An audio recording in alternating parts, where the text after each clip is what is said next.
Also an important occasion for other things in our lives. For some of us, it's the 75th of everything related to the Second World War. Lots of things happen in our lives. Some of us are baby boomers. But also, as Minnesotans, we are thinking into the future. And so when we reflect on the accomplishments of our organizations, of our institutions, we do it with an eye towards where can we do better, where do we want to be, what do we want to leave for our kids going forward. And that's part of our objective over this next year. Some of you know the organizations who have been active, and you saw some of their materials, but two very special organizations were partners with Global Minnesota, and helping this whole thing was put together by the three organizations. And I want to give a shout out to United Nations Association of Minnesota.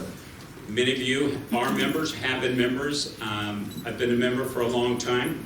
But you might not know all of the details because they are our link to the national movement. There'll be materials about the history.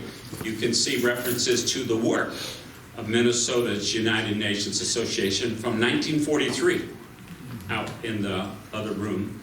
But today it's a grassroots organization dedicated to educating and inspiring Minnesotans to support the principles and the work of the United Nations. The programming and emphasis today is focused on two things: the Sustainable Development Goals. Some of you know about the UN Global Goals for Sustainable Development. We're working on bringing that expo here on Sustainable Development Goal number 3 on health. And second, the Model UN. 25,000 middle and upper school students, high school and junior high students, have participated in the UNA of Minnesota's Model UN program since 2004. So in fact, bringing our young people into the movement. Citizens for Global Solutions of Minnesota conducts activities and events around the state and around the nation, promoting a consciousness of humanity as one community, building political will in Minnesota for global collaboration and democratic international structures, and advocating and educating for a model of global cooperation which can effectively address the many global challenges we face. Some of you know Global Minnesota. Some of you knew Minnesota International Center, which our name was changed just a couple years ago, but we work to connect Minnesotans to the world and the world to Minnesota. And for nearly 70 years, our mission has been advancing international understanding and engagement. And so we're part of a community of people that are global-minded in Minnesota. We bring that kind of sensibility to our state.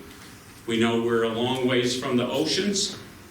We know we're a place that has been important as a welcoming place for people from all over the planet.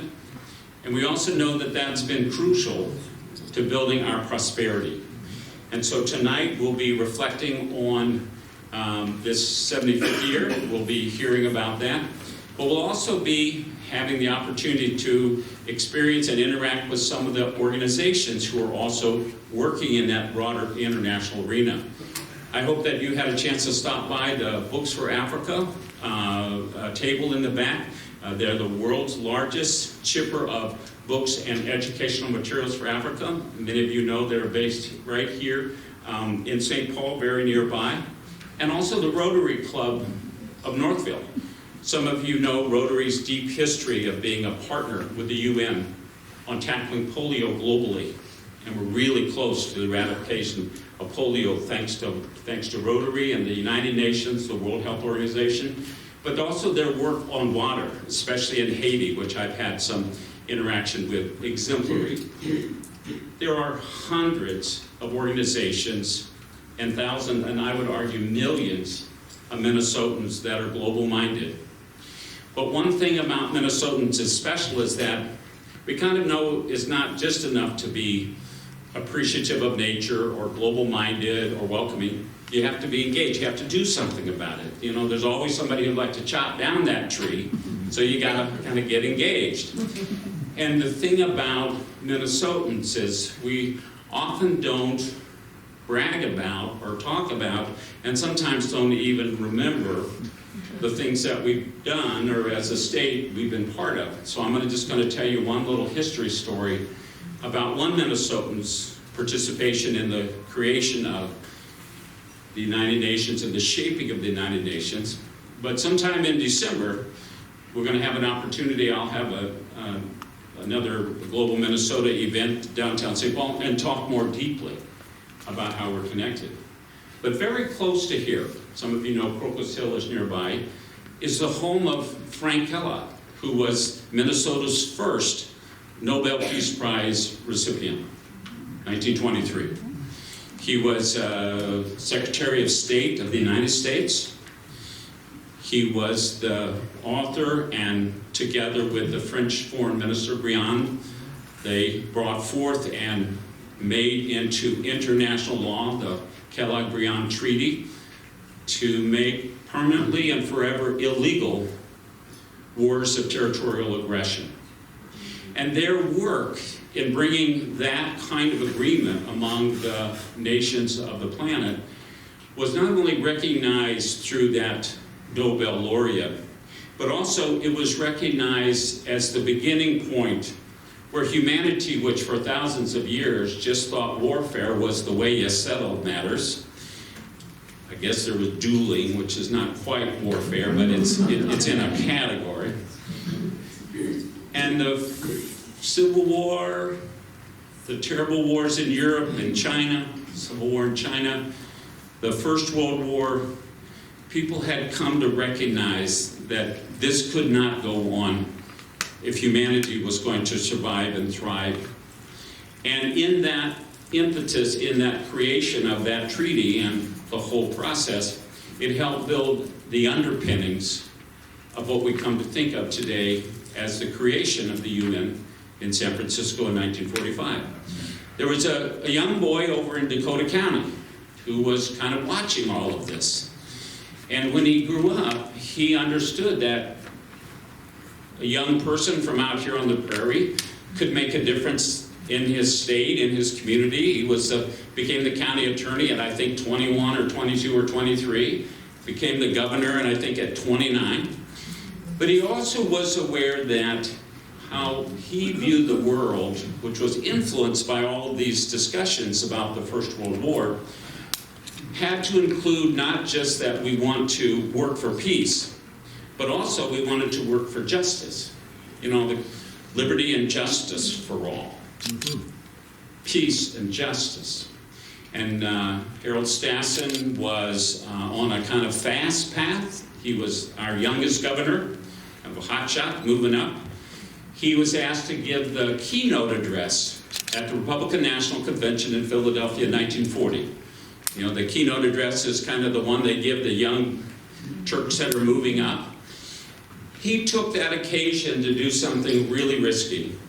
He took that occasion as the opportunity to confront the wing of his party that you might call protectionist or isolationist. The title of the speech, or the one that we refer to it, is "The Lights Are Going Off in Europe." And it was a dramatic speech about what Hitler and the Nazis and the fascists in Italy were doing to snuff out democracy in Europe. And he directly confronted those who, in their national agitation for what they called at that time America First, Charles Lindbergh being the leader, also the most famous Minnesotan at that time by far. But Governor Stassen had the courage to confront that because he believed peace was not simply giving up rights, giving up human rights, giving up democracy. That peace was something that had to be taken care of. And just a year and a half later, when Pearl Harbor happened, the U.S. declared war, Governor Stassen did something that is kind of almost impossible to imagine today. He said, listen, we're going to get our job done getting our budget passed at the legislature, and then I'm going to quit being governor, and I'm going to go off and fight totalitarian and Nazism and the fascists, and that's what he did. And Governor Stassen went off, and he ended up in the Navy and the Pacific, was a hero rescuing American soldiers who were prisoners of war in Japan at the very end of the war.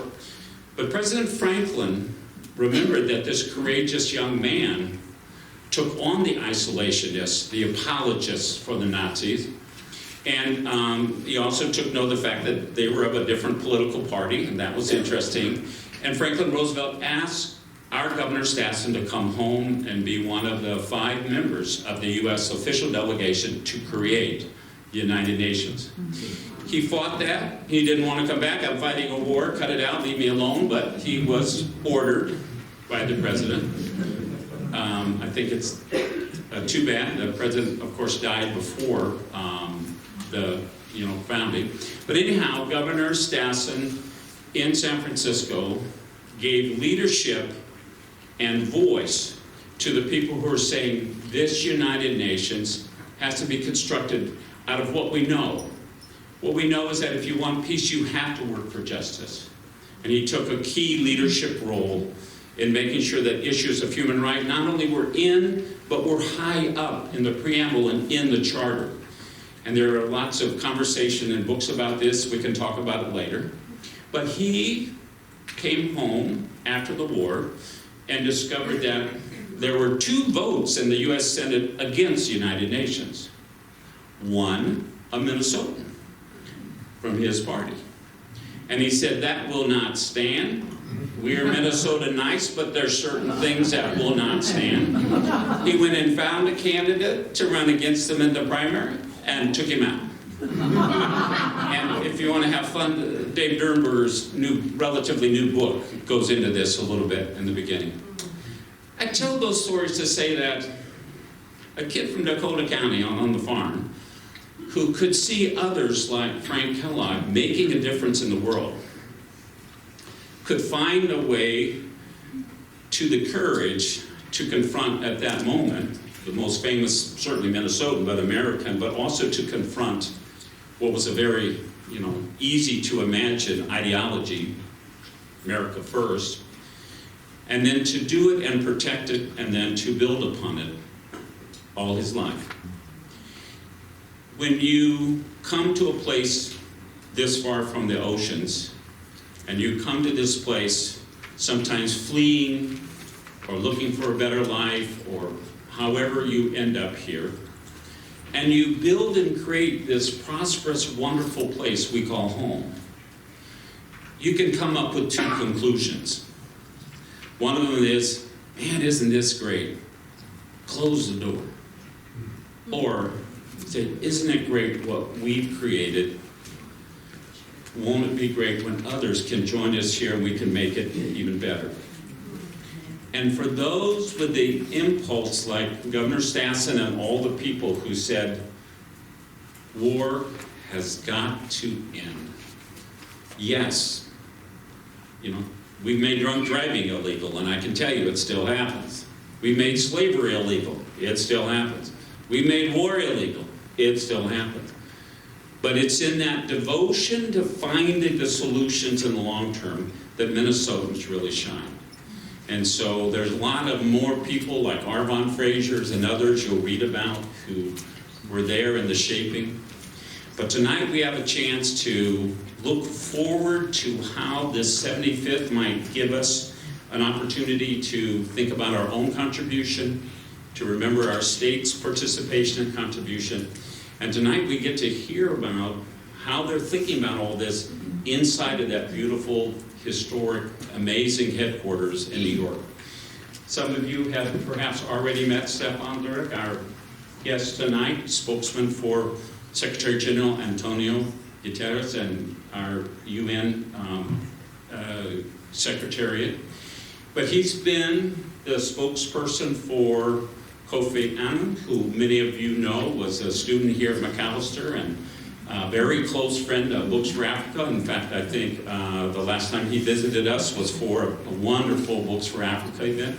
He also was spokesman for Ban Ki-moon, the Secretary General before Antonio took over. And in that long years of service in the United Nations, he's had the opportunity to really be on the front line of helping to bring communications and the modern media inside the UN. Some of you might get the UN Daily Briefs or the podcasts, and it's just an amazing communications organization But before that, he was at ABC News, television news, traveling in the United States and around the world.